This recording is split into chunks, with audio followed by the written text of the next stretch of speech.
जातियों में बैर हो, इसकी राजनीति की।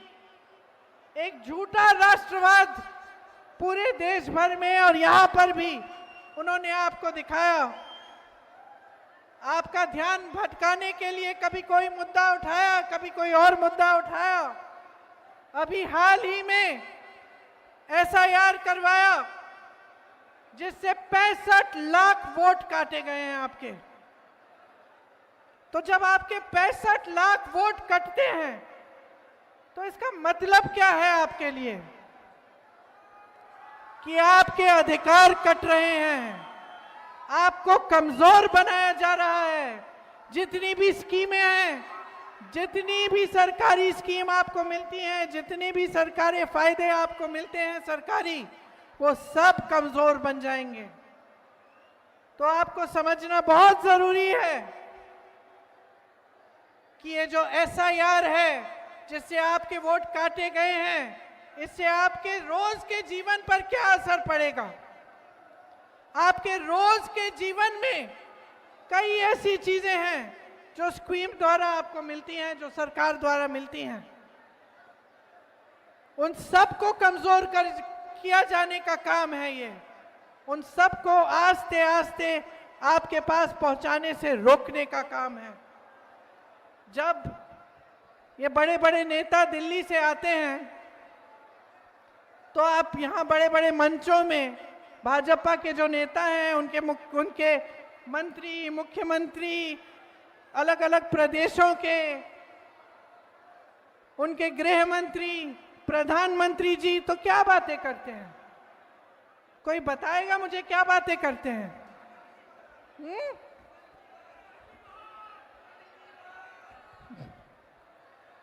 नेहरू जी की बात करते हैं, पुरानी बातें करते हैं। और आपने एक चीज देखी है, आपने देखी है, वो या तो 20 साल आगे की बातें करेंगे, भविष्य की लंबी बात कि भाई 2050 में हम ऐसा ऐसा करेंगे, या फिर वो अतीत की बातें करते हैं कि जवाहरलाल नेहरू ने ये बिगाड़ दिया, इंदिरा गांधी ने वो बिगाड़ दिया, ये बातें करते हैं। कभी आपके वर्तमान की बात करते हैं, आपके आज की बात करते हैं कि आप पे क्या गुजर रहा है। कभी आपसे पूछते हैं कि इस महंगाई के जमाने में आप कैसा गुजारा कर रहे हो, कैसे गुजारा कर रहे हो, पूछते हैं आपसे। अभी दिवाली हुई थी, छठ हुआ, किसी ने आपसे पूछा कि इस महंगाई के जमाने में आप त्योहार कैसे मना रहे हो, क्या सुविधाएं हैं आपके पास? दुकान जाते हो, कुछ खरीद नहीं पाते हो। बिहार में नौकरियां नहीं मिलती, रोजगार नहीं मिलता। हाथ ऊपर करके बताओ कितनों को यहां पे रोजगार मिलता है? हाथ ऊपर करके बताओ मुझे। नहीं मिलता ना?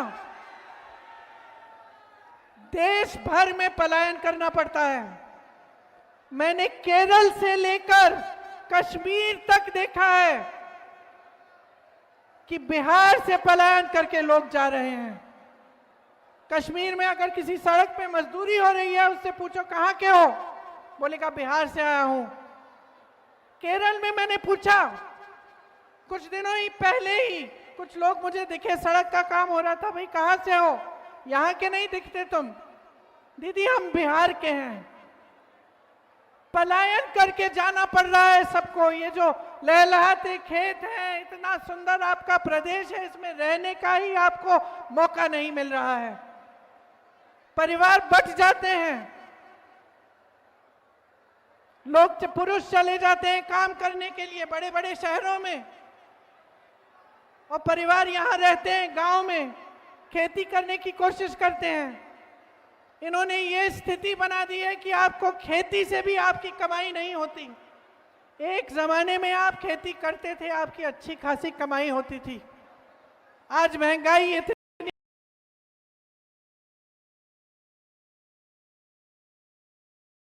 हर चीज पे टैक्स लगा रखा है कि खेती किसानी से भी आप कमा नहीं पा रहे हैं। जितने बड़े बड़े उद्योग थे सारे अपने ही दोस्तों को दे चुके हैं ये। आप पूछिए, कोई भी बड़ा उद्योग है या तो अडानी का होगा या अंबानी का होगा। जो देश की संपत्ति थी, आपकी संपत्ति थी, उससे आपको रोजगार मिलता था। आपको याद होगा, जो बुजुर्ग हैं यहां बताएंगे आपको, एक जमाने में जो सरकारी नौकरी होती थी उसके लिए सब दौड़ते थे। सबको वही नौकरियां चाहिए होती थी क्योंकि उसमें पेंशन मिलता था, पूरे जीवन के लिए सुरक्षा मिलती थी। आज क्या परिस्थितियां हैं? निजीकरण हो गया है, सब ठेकेदारी पर हो रहा है, सारे काम, छोटे से छोटा काम ठेकेदारी पर हो रहा है। और जितनी भी बड़ी सरकारी कंपनियां थी वो सब मोदी जी ने अपने दो दोस्तों को दे दी हैं, पकड़ा दी हैं। तो यहां आते हैं ना, मंच पे खड़े होकर 20 साल सरकार चलाने के बाद, बिहार की प्रदेश सरकार 20 साल चलाई, फिर मंच पर आते हैं और बात करते हैं कि हम रोजगार देने वाले हैं, 1.5 करोड़ रोजगार देंगे। तो दिया क्यों नहीं? 20 सालों से दिया क्यों नहीं? बेवकूफ समझ लिया क्या जनता को?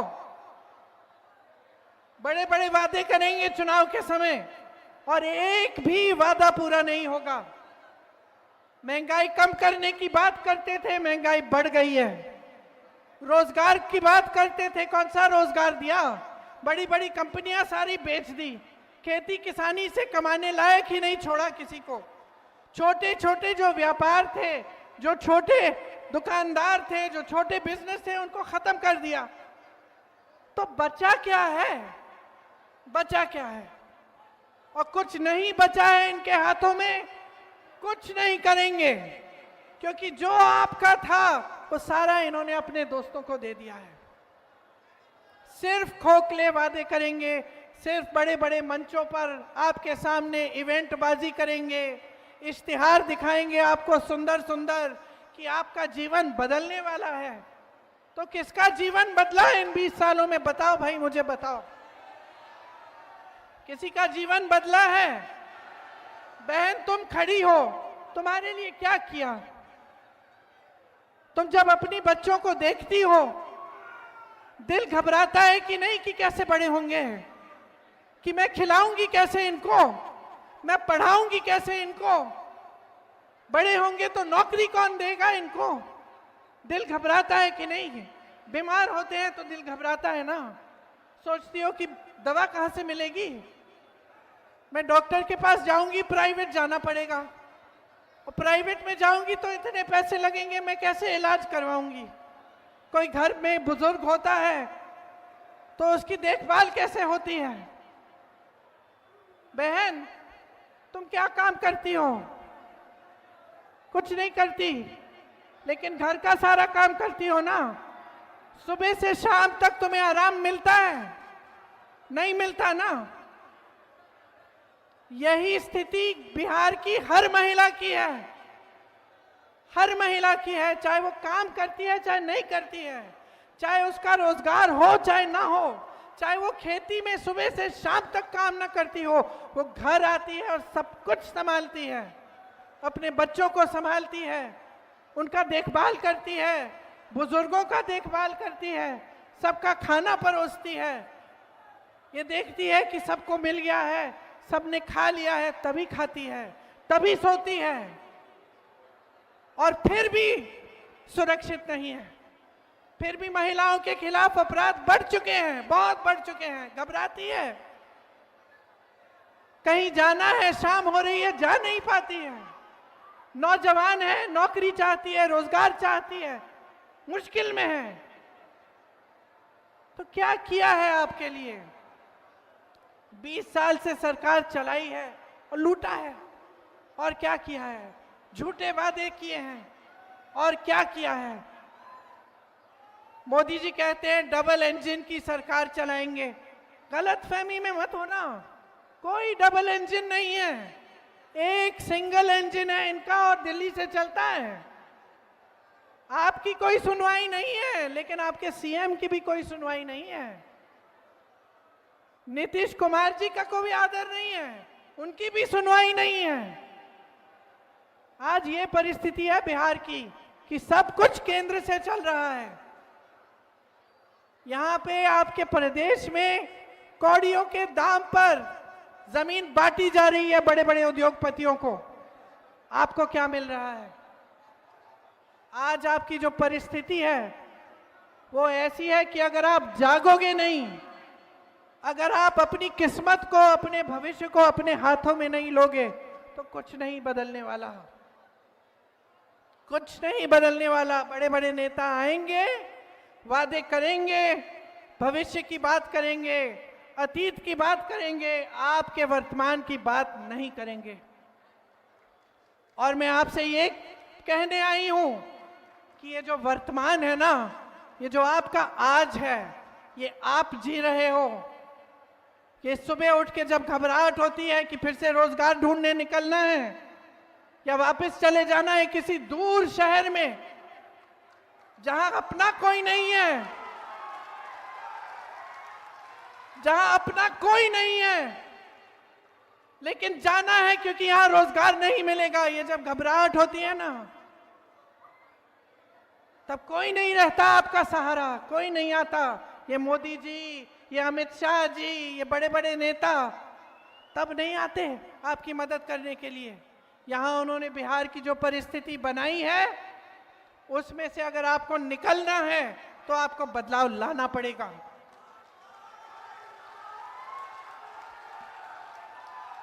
इतने सारे नौजवान हैं यहां, बताओ सब पढ़े लिखे हो?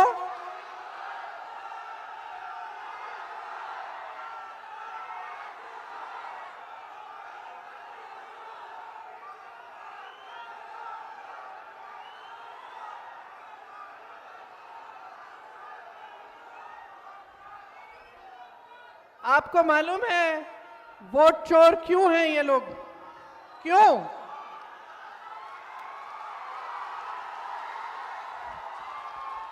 वोट चोरी क्यों कर रहे हैं मालूम है? पहले तो इन्होंने बांटने की कोशिश की, थोड़ी देर के लिए चल गया काम इनका, है ना।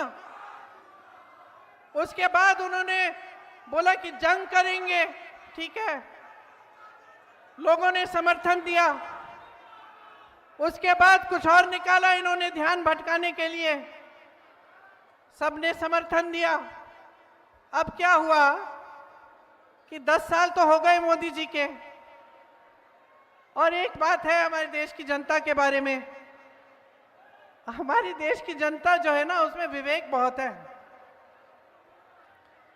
जनता समझने लग गई है कि ये क्या हो रहा है इसके साथ। ये जो नौजवान है ना, ये समझने लग गए हैं कि ये सारी बातें जो है सिर्फ ध्यान भटकाने के लिए है।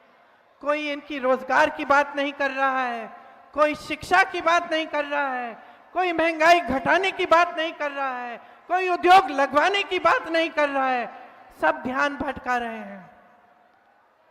अब जब जनता जागरूक हो जाती है तो ऐसे नेता जो है ना, जो अपने ही महलों को बनाने में पड़े रहते हैं, जो अपने ही चेहरों को चमकाने में पड़े रहते हैं, ये घबराने लगते हैं। इसीलिए वोट की चोरी कर रहे हैं।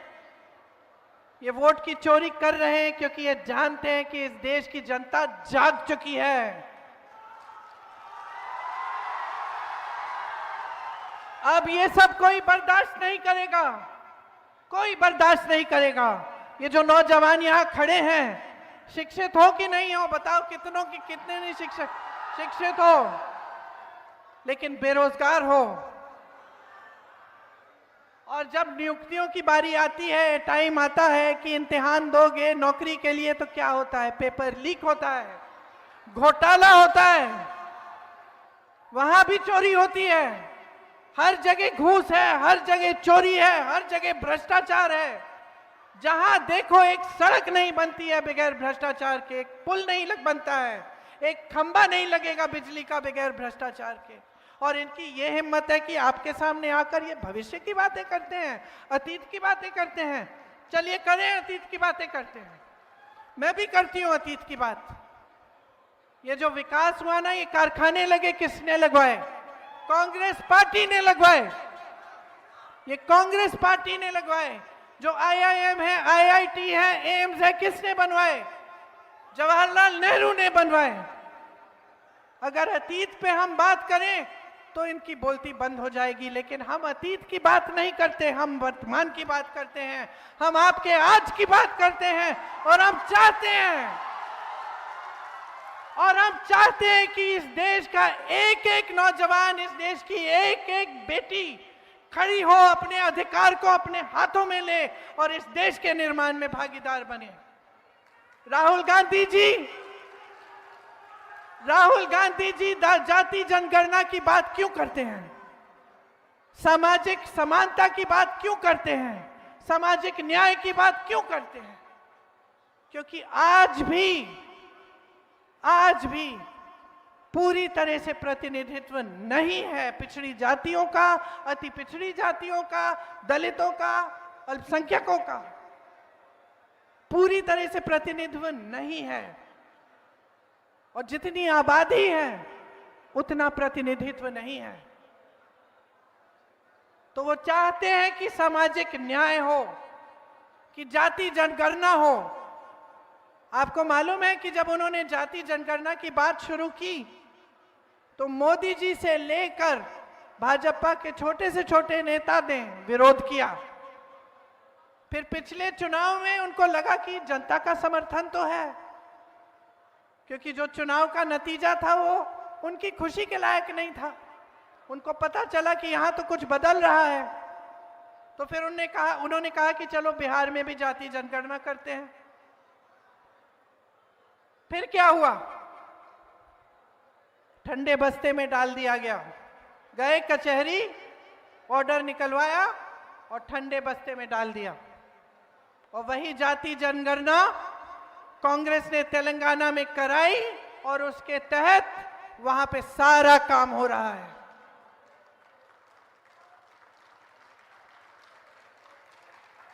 मेरी बहनें, मैं भी आपकी तरह महिला हूं। मैं समझती हूं कि किस तरह से एक महिला को हमेशा, चाहे बड़े घर की महिला हो, चाहे गांव की महिला हो, चाहे शहर की महिला हो, चाहे गरीब महिला हो, हमेशा समाज का पूरा बोझ उठाने वाली महिला होती है। महिला ही सब काम करती है, घर पे भी, बाहर भी, खेती में भी, ऑफिस का काम भी हो फिर भी घर का काम करेगी।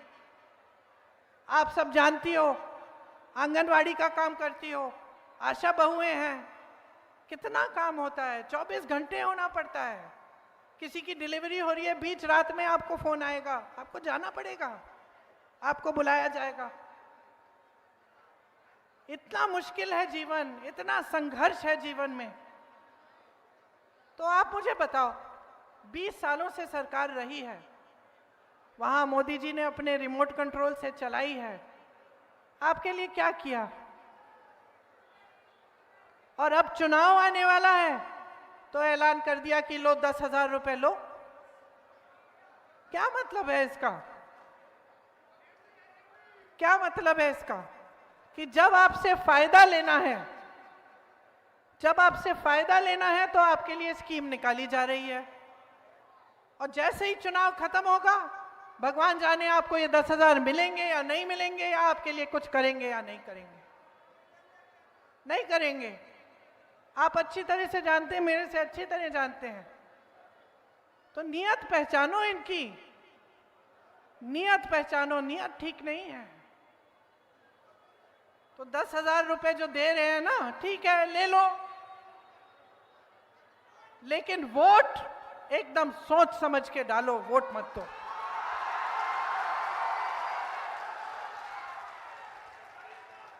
वोट मत खरीदने दो। आत्मसम्मान है तुम्हारा, तुम इस देश की नारी हो, आत्मसम्मान है तुम्हारा। जो तुम झेलती हो ना, कोई नहीं झेलता, कोई नहीं झेलता। ये जितने भी खड़े हुए हैं यहाँ पे पुरुष, इनको पता भी नहीं है कितना झेलते हो। आत्मसम्मान है तुम्हारा, गर्व है तुम्हारा अपना, कि इस देश की जो नई पीढ़ी है उसकी परवरिश तुम करती हो। उसे बड़ा तुम करती हो। चाहे कुछ भी हो जाए, कितने भी संघर्ष करने पड़े, जितनी भी तुम्हें उसके लिए जो भी करना पड़े तुम करोगी, लेकिन उस नई पीढ़ी को तुम आगे बढ़ाओगी, किसी ना किसी तरह से शिक्षित करोगी। मैंने यूपी में देखा है, गांव की महिलाएं थी, खुद शिक्षित नहीं थी, क्या क्या संघर्ष किए उन्होंने अपनी बेटियों को पढ़ाने के लिए। इसीलिए आत्मसम्मान है आपका। ये पूरा समाज जो है, ये पूरा देश जो है, इसको आप जीवित रखती हैं, इसको आप मजबूत रखती हैं, इसकी परवरिश आप करती हैं। इसीलिए अपने अधिकारों को अच्छी तरह से समझ लो, अच्छी तरह से समझ लो। आज मैं भी आपके सामने खड़ी हूं, वादे करूंगी, मैं भी बताऊंगी कांग्रेस क्या करेगी। अगर नहीं किया कांग्रेस में ने तो बदल देना उसके बाद, क्योंकि हमारे लिए आप ज्यादा महत्वपूर्ण हो।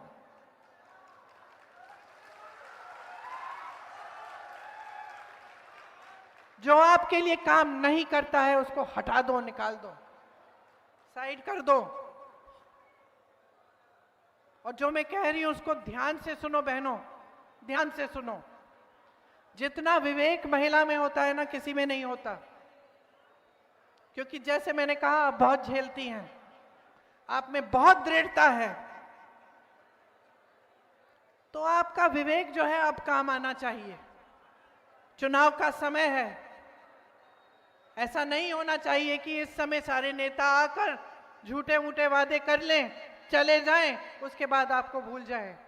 आज मौका है, ये मौका है कि आप अपने अधिकारों को मजबूत बनाएं, कि आप एक ऐसी सरकार लाएं जो इस प्रदेश की हर महिला को शक्ति दे, मजबूत बनाए, अपने पैरों पर खड़े होने के लिए मदद करे।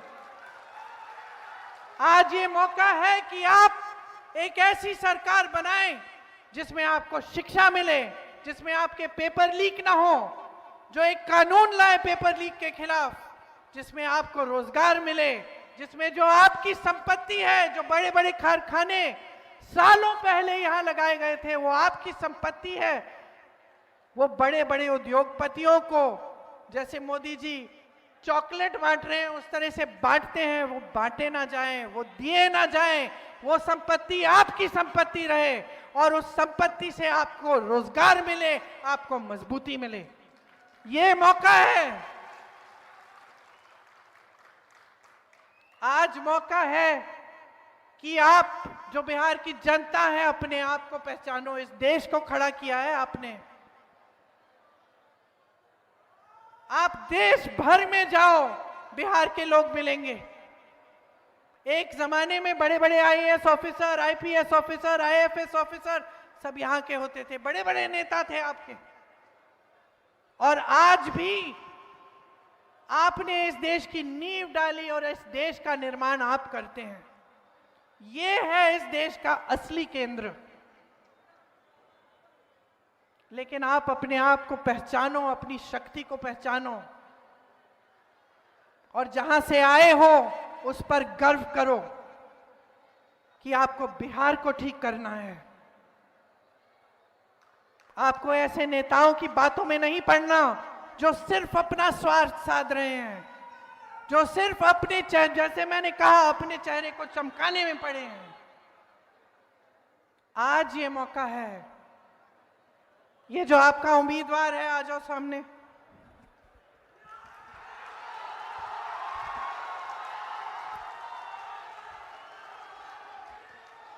नाम क्या है बताओ? गरीबदास, गरीबदास, गरीबदास। ये नौजवान है, आप में से एक है, आपको समझता है, आपके लिए संघर्ष करेगा, आपके लिए लड़ेगा और आपके अधिकारों को आपके हाथों में देगा। जो महागठबंधन है, हमारा जो महागठबंधन है, वो चाहता है कि आप मजबूत बने, कि बिहार की जनता को शक्ति मिले। और इसलिए हमने आपके लिए कई ऐसी स्कीम तैयार की हैं। सुनिए मेरी बहनें, विधवा, दिव्यांगजन, वृद्ध और वृद्ध पेंशन 1500 प्रति माह दिया जाएगा और हर वर्ष इसमें 200 रुपए की बढ़ोतरी होगी। भूमिहीन परिवारों को मकान हेतु 3 से 5 डिसमिल जमीन दी जाएगी। इसका मालिकाना हक मेरी बहनों तुम्हारा होगा। माई बहन मान सम्मान योजना द्वारा 2500 रुपए प्रति माह सीधे महिलाओं के खाते में जाएंगे। और आप सुनिए इसको ध्यान से, जब परिवार का कोई सदस्य बीमार पड़ेगा 25 लाख तक का इलाज आपको मुफ्त में मिलेगा। ये खोखली बातें नहीं हैं, खोखली बातें नहीं हैं। जहां कांग्रेस की सरकारें हैं प्रति माह महिलाओं को मिल रहा है पैसा। जहां कांग्रेस की सरकार थी राजस्थान में, वहां ये 25 लाख का स्वास्थ्य बीमा हर जन को मिलता था। मैं ऐसे लोगों से मिली जिनके हार्ट के ऑपरेशन, कैंसर का जो पूरा इलाज था पूरा कराया गया, एक पैसा नहीं देना पड़ा। प्रमाण है आपके सामने और उस प्रमाण के तौर पर यह वादा किया जा रहा है। गरीब परिवारों को अगर उद्योग के शुरू करना है तो उसके लिए 2 लाख तक की सहायता मिलेगी। हर विधानसभा में स्थानीय रोजगार को बढ़ावा देने के लिए 10 करोड़ का बिहार बनाओ स्टाइपेंड फंड मिलेगा। न्यूनतम समर्थन मूल्य की गारंटी दे रहे हैं हम। एपीएमसी के तहत मंडी की व्यवस्था लागू की जाएगी। लाखों सरकारी पदों पर नियुक्तियां बिहार जो बंद हैं आज, वो बिहार वासियों को विशेष आरक्षण मिलेगा उनमें। मनरेगा में 300 रुपए प्रतिदिन मजदूरी और काम के दिन 2 गुने किए जाएंगे। जहां पेपर लीक होगा वहां सख्ती से कार्रवाई की जाएगी। एक जॉब कैलेंडर बनेगा जिससे जिस दिन परीक्षा है उसका दिन, जिस दिन रिजल्ट आना है उसका दिन, जिस दिन नियुक्तियां होंगी उसका दिन पहले से तय किया जाएगा। अगर कोई भी उसको इधर उधर करेगा उस पर सख्त से सख्त कार्रवाई होगी। अंग्रेजी मॉडल विद्यालय, आवासीय विद्यालय बनाए जाएंगे और 3 साल की डिग्री 3 साल में खत्म की जाएगी। आज 3 साल की डिग्री में 5-6 साल लगा रहे हैं लोग। जो शिक्षा की व्यवस्था इतनी मजबूत थी बिहार की, वो एकदम कमजोर हो चुकी है। सामाजिक न्याय का अधिकार देना चाहते हैं हम आपको, और महागठबंधन ने यह ऐलान किया है कि पंचायती राज एवं नगर निकायों में ईबीसी आरक्षण 30% और एससी आरक्षण 20% किया जाएगा। अति पिछड़ा वर्ग अत्याचार निवारण अधिनियम बनाया जाएगा, जिससे जो आजकल जो अपराध बढ़ा है, जो अत्याचार बढ़ा है अति पिछड़ी जातियों पर, उस पर नियंत्रण लाने के लिए और उसको बंद करने के लिए ये लागू होगा। निजी शिक्षा संस्थानों में आरक्षण लागू होगा। तो ये सब हम करना चाहते हैं आपके लिए। आप जानते हैं कि अपराध कितना बढ़ गया है। सिर्फ महिलाओं पर नहीं, बच्चों पर भी बहुत बढ़ गया है, और अति पिछड़ी जातियों पर, दलितों पर तो बहुत ही ज्यादा बढ़ गया है, अल्पसंख्यकों पर बढ़ गया है। तो हमें परिस्थिति बदलनी है। आपने हाल ही में देखा बड़े बड़े व्यापारियों की हत्या हो रही है। कल परसों एक नेता की भी हत्या हो गई चुनाव के दौरान। तो अब मुझे बताओ, बदलाव लाना है कि नहीं लाना है? बदलाव लाओ, अपने लिए लाओ, इन नौजवानों के लिए लाओ जो यहां बेरोजगार खड़े हैं शिक्षित होने के बावजूद। अपने बच्चों के लिए लाओ, बहनों अपने लिए लाओ, आपको मौका मिले। जो नौजवान बच्चियां हैं उनको मौका मिले रोजगार का, आगे बढ़ने का, उनके विकास का। तो ये समय है कि आपको सब चीजें अच्छी तरह से समझनी है। अपने वर्तमान को देखना है, अपने आज को देखना है, अपने अधिकारों के लिए लड़ना है। महात्मा गांधी जी जब लड़े थे तो बड़ा साम्राज्य था उनके आगे, और उस साम्राज्य ने सब कुछ किया, हत्याएं की, हिंसा की, लोगों को दबाया, कोई सवाल उठाता था उसको जेल में डाल देते थे। आज की परिस्थितियां भी कुछ वही हैं। आज भी कोई सवाल करता है तो उसको दबाया जाता है, कोई धरना प्रदर्शन करता है उसको उठा के जेल में डाल दिया जाता है, पुलिस पीट देती है। आज भी जिस तरह से अंग्रेजों ने लोगों को दबाकर राज किया, आज भी वोट चोरी क्या है? लोगों को दबाने का नया तरीका है। वोट चोरी करते हैं, बार बार चुनाव जीतते जाते हैं और लोगों को दबाकर सारी संपत्ति अपने बड़े बड़े मित्रों को दे देते हैं। तो आज भी वही लड़ाई है बहनों और भाइयों, सच्चाई की लड़ाई है, आपके अधिकारों की लड़ाई है, इस देश की लड़ाई है जिसे हम सब प्यार करते हैं। इस देश जिसने आपको बनाया और जिसको आपने बनाया। आपने इस देश का निर्माण किया अपने खून पसीने से। आपके पूर्वज लड़े इस देश की आजादी के लिए, आज फिर से अपनी आजादी के लिए लड़ो, इन लोगों से आजादी लो, खुद अपने पैरों पे खड़े हो जाओ। और हम तैयार हैं, सरकार बनाएंगे, आपके लिए काम करेंगे, संघर्ष करेंगे, आपके लिए समर्पित रहेंगे, आपको मजबूत बनाएंगे, आपको पूरी शक्ति देंगे। तो गरीबदास जी को खूब भारी बहुमत से जिताइए, अपना भविष्य मजबूत बनाइए। एक बार जोर से बोलो,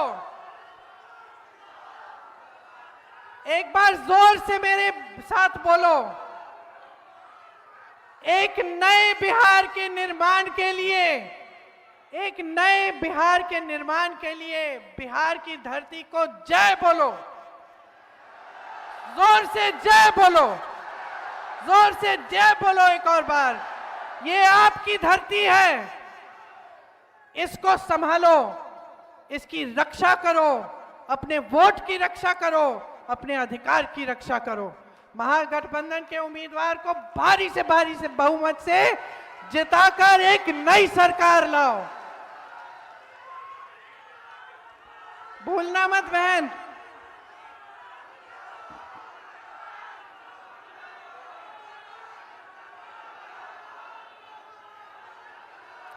जय हिंद, जय हिंद, जय हिंद।